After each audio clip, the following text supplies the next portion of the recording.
नमस्कार शेतकरी बांधवांनो, आज 29 जुलै 2025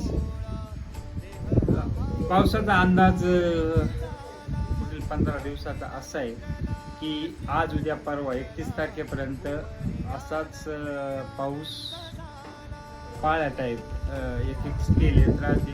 आज तर खूपच भयंकर आहे आमच्याकडे, म्हणजे 10 मिनिटं उघडत पुन्हा 10 मिनिटं येतोय. 1 तारखेपासून 8 तारखेपर्यंत बऱ्यापैकी उघाडी,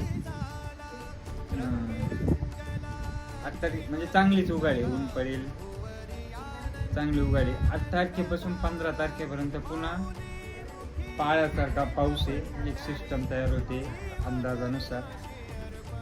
पण 15 तारखेनंतर 7-8 दिवस खूप भयानक नुकसान करणारा पाऊस नाशिकच्या आसपास किंवा नाशिक जिल्ह्यात अपेक्षित आहे. म्हणून अंदाज ध्यानात घेऊन आपल्या शेतीच्या कामांचं नियोजन करायचे.